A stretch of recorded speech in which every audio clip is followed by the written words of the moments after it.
Today you're in for a treat because I'm going to be doing a trendy nail style. Have you guys heard of Cottagecore? If you're not aware of what Cottagecore is, it's completely fine. And I know you guys are always making comments about wanting to see a design on actual nails, so I will be doing this on my actual hand.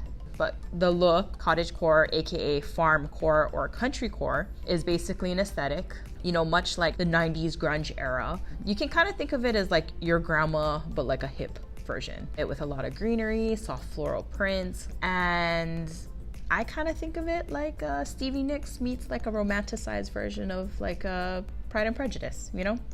And you can kind of think of it, I mean, I got my inspiration from like those European teacups with like the gold ring around the edge of the cups. So I hope you guys enjoy it.